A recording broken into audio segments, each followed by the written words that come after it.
A calculator in Dollar Tree is $1.25. Let me show you how to do Dollar Tree video game analysis. Are you ready? Let's fire up the calculator. This is the Windows calculator. It's probably cheaper than $1.25, seeing as you can get Windows for free.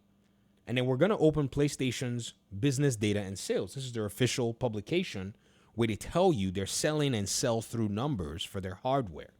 What we're going to do is we're going to take the calculator and we're going to pretty much ask ourselves the question, can PlayStation's consoles actually sustain its first-party games? And what is the implication of that? Because that question has already been answered as far back as 2022. Some people probably missed it. In this particular conversation, we'll also debunk this, notion that Xbox's multi-platform strategy is as a result of them. That Xbox's console sales being dwindling down, I can't speak, is as a result of them going multi-platform. That's a lie. That's categorically false. As the Dollar Tree calculator can simply tell you how many consoles PlayStation had sold by the time Xbox took its first game, multi-plat day and dates to PC, and also you can find out how many Xbox consoles has also sold. That way you can tell if truly the claim that it was the so-called multi-plat strategy that caused it. Now, when you run those numbers, you're going to realize that that's actually a fugazi, because you're going to see how much the PlayStation console sold at the time and how much Xbox sold, and you'll realize that the ratio was probably going to almost 3-to-1 in some cases. It was bad. It was in fact, it was very bad, and I think this generation actually even exacerbated it a little bit more. However, with the lead in console sales, how have PlayStation's exclusives been faring? We'll look at Square Enix first, and we'll see what scared them into multiplat. Final Fantasy 16. Dollar Tree analysis. By 2023, let's just say Q2, right? We'll be able to add up all of these and see how many consoles PlayStation had sold at the time. When you run these numbers, all you got to do is 19.1, which will give you the numbers of PlayStation 5 consoles sold around 2022 ending.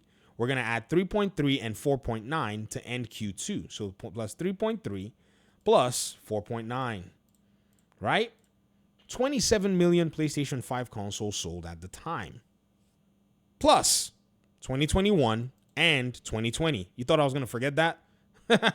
Nope. Plus 11.5 plus 7.8. So there were 46 million PlayStation consoles estimated that were sell-in units at the time. Let's just say all of them were powered on. They were all running. And then Final Fantasy 16 comes out. It hits 3 million. And then months later, somewhere around the end of 2024-ish or so, or middle of 2024, after these numbers had already been, added another 12 million units, Dollar Tree calculator, look at it on this side. So about 58 million PlayStations sold by the end of 2023. Square Enix is running to its investors and saying that Final Fantasy 16 did not meet its financial expectations and was not profitable. The division that made the game gets disbanded. Square Enix was the first to get scared from the third parties, in my mind, as to this exclusivity thing probably not working.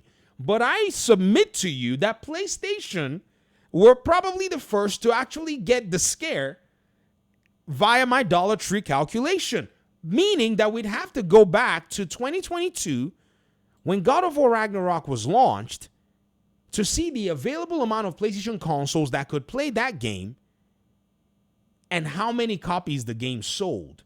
This would already tell you that PlayStation was probably thinking very heavily about how it was going to mitigate this stuff in the future. Now, keep in mind that in 2020, a ton of games had already gone to PC. So the scare would probably have already existed even in the PS4 days. Now, we're not even talking about Fortnite. We're not talking about all these other games. I'm sure they're already in the equation. We'll look at God of War Ragnarok. PlayStation is going into the PS5 generation. Dollar Tree calculator activated. Having sold 7.6 plus 14.8 plus 17.7 plus 20 plus 19 plus 17.8 plus 13.5 plus 5.7, and by 2021 plus 1. 117 million PlayStation 4 units. As they walked into PS5, by the time God of War Ragnarok had already come out, there were already 27 million PS5s sold. In order to be fair, let's just say everybody that bought those PS5s were coming from PlayStation, so we'll leave the number at 117 million consoles. God of War Ragnarok comes out, it's reportedly selling 15 million units. 15 million divided by 117, and has a 12% conversion rate. Do you know how scary that is? That you spend all this money to make this game and your profits are not, or your conversion rates are looking weird. You sure made your money back, but what did you spend $200 million in 5 years doing? You would have gotten a better return had you thrown that bad boy into any investment vehicle in those 4 years. You simply would have pretty much netted so much more money. So via Dollar Tree math, PlayStation is thinking, we got to figure this stuff out. Now, keep this in your mind. Somebody's going to come out here and tell me, but the first party exclusives are designed to be attracting people to the Xbox, to the PlayStation console. Of which I then ask you, so you mean to tell me that once games like Astrobot then did 2 million out of 77 million PS5s, even though it already had a freebie game and its conversion rate was this, that was supposed to draw people to the PS5? Is that what you're telling me?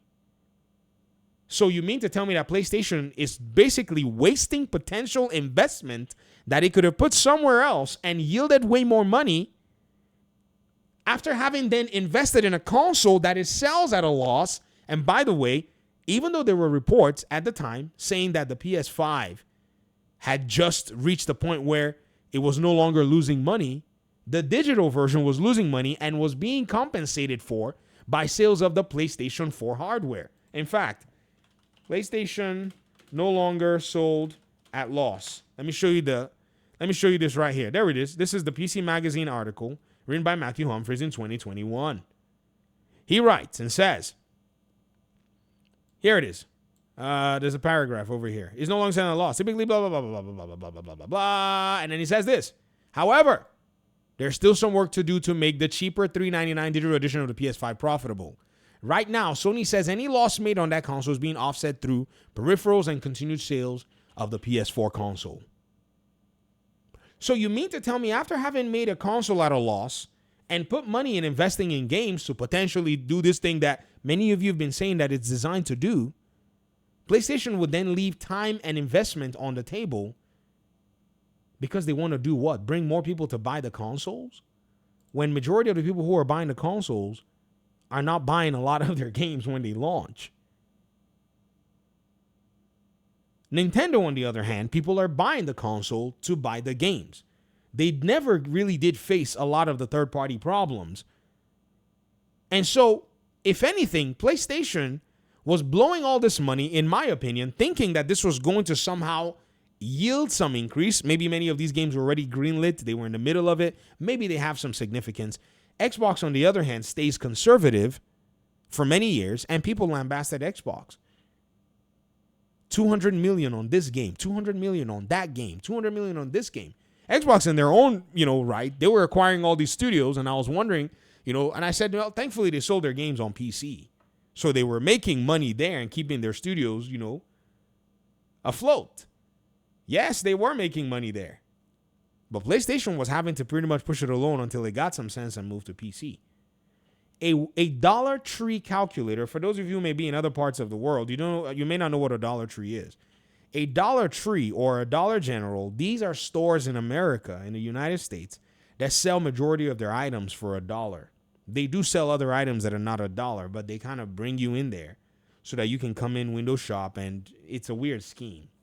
It really is a weird scheme. It has its downsides, and then it also has some other sides to it, because apparently, and I've not done the research already. I've not done the research myself, but what I've heard is it's not necessarily economically conducive for people who may use it very well. Now, that's arguable. But all I wanted to say in that regard is you can buy a calculator from this place for $1.25, and you can garner information that's been missed by pretty much the entire gaming industry's talking head force for many years.